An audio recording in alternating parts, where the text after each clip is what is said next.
If fertilizer, soil amendments, and pH are a mystery, stick around. Today, I'm gonna take you through how I prepare the soil in my in-ground and raised bed vegetable garden every spring to keep it gorgeous and incredibly productive. This is the before on the left over here, and this is the after. Hi guys, I'm April from Resprout. Like and subscribe for more garden tips and tutorials for my suburban front yard garden where I help you garden like a boss. First off guys, I want to show you what I started with. As you can tell, these beds are a little out of control. Look, you can't even see the beds. It's just a mass of weeds.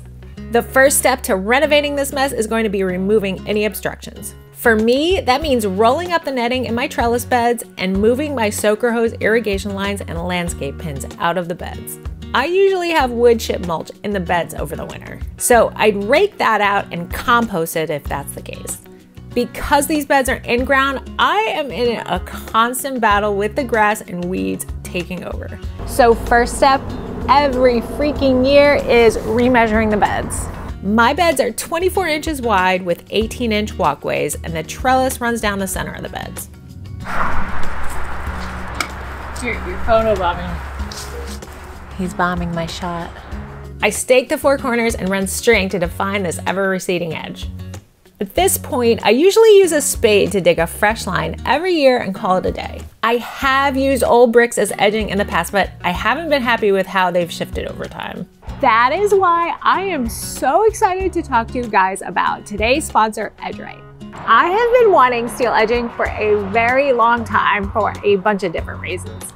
It's thin, so I'm saving tons of space. It lasts forever. And I'm not gonna lie, I am really tired of maintaining this edge throughout the year. It's recyclable and non-toxic. It prevents weeds above ground and below ground.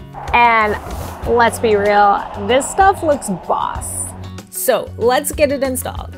We already have the straight path we spaded, so we're halfway there. Place the edging in that line, making sure to keep it completely vertical. To protect the edge, use a wood block and dead blow hammer to drive it into the ground. My soil was super compacted, so I had to pull out my 10-pound sledgehammer a couple times. Then just continue the line with new edging pieces, overlapping them if you need to shorten the length. Pop the connector on and you're done. That easy. Look, this is just weeds and this already looks better. If you want to get some of your own boss garden edging, check out the link in my description. I'll also link anything else I mentioned there in the description too. No matter how you've defined the edge, the next step is loosening the soil to get that all-important, well-draining soil. Rule number 1, don't step in your bed since that just makes any compaction even worse. You'll need the ground to be thawed if you're working the soil in early spring. For me, in zone 7A, that's about a month before my last frost date, so late March. If it's really compacted or it's a new bed, I use a broad fork. For established, fairly loose beds like these, the garden fork is the way to go. This is my favorite garden fork. Super high quality and most importantly has a long handle so I'm not stooping and destroying my back. I was a little worried that I was going to dislocate the edging with the garden fork, but it is solid. It is in there and you can treat it like a raised gardening bed once it's in there. No matter how deep I forked or how close I got to it, it never moved, so I'm really glad I put it in there first.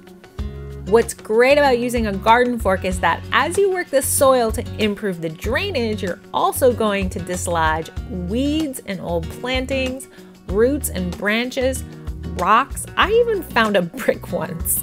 You can pick all this up as you go along, or if I'm doing a lot at once, I'll leave all this on the surface and then come back through wearing my Roo apron and pick up all the debris.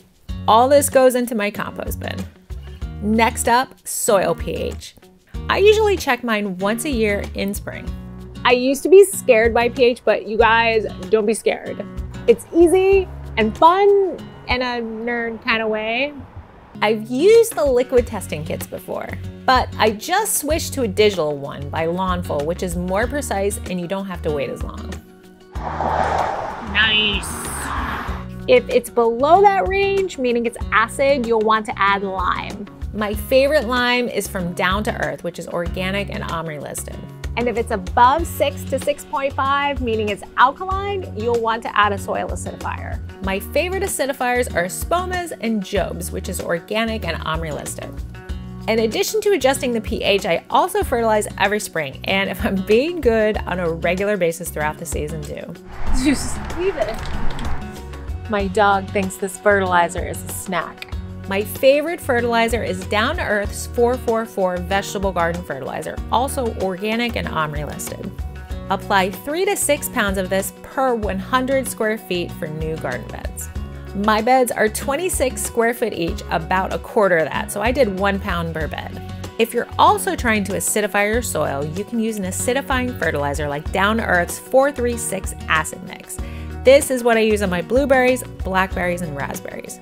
If you guys have a favorite amendment, fertilizer, or soil prep routine, leave it for us down below in the comments so we can all level up our soil game. Next up is compost, something I add every year without fail. Compost aerates and adds nutrients and organic matter back into the soil. I don't have clay soil, but if you do, compost is also going to be your best amendment since it helps increase drainage and reduce soil compaction. I try to make as much of my own as possible in my 2 compost bins. I sift out the larger particles with a homemade sifter I put on top of my wheelbarrow. This is all from my compost bin. You can buy compost by the bag or by the yard. It can be delivered or you can pick it up yourself if you have a truck or trailer. I apply 1 wheelbarrow per trellis row and 2 for each of my raised beds. From there, I use my garden fork to combine the soil, fertilizer, and compost. I rake it smooth with the back of a rake. Then, down the middle of my beds, I add back my automatic soaker hose irrigation system, put my trellis netting back, and we are ready to plant. If you guys are in the middle of planting too, come visit my website at resprout.com. You can download a free PDF planting guide that shows you the plant spacings for all the top crops, both row and square foot spacing. One day I'll memorize this stuff, but yo, that day is not today. I cannot tell you how happy I am with how these beds turned out. There is something so awesome looking about freshly composted garden beds. And I have struggled for so long to keep these beds tidy and defined. This edging is gonna save so much time and is just incredible looking. These beds are gonna make even more people stop at the end of my driveway to take pictures. I hope this video helped you out. Remember to sign up for my email newsletter for more garden resources and keep gardening like a boss, and I'll see you guys soon.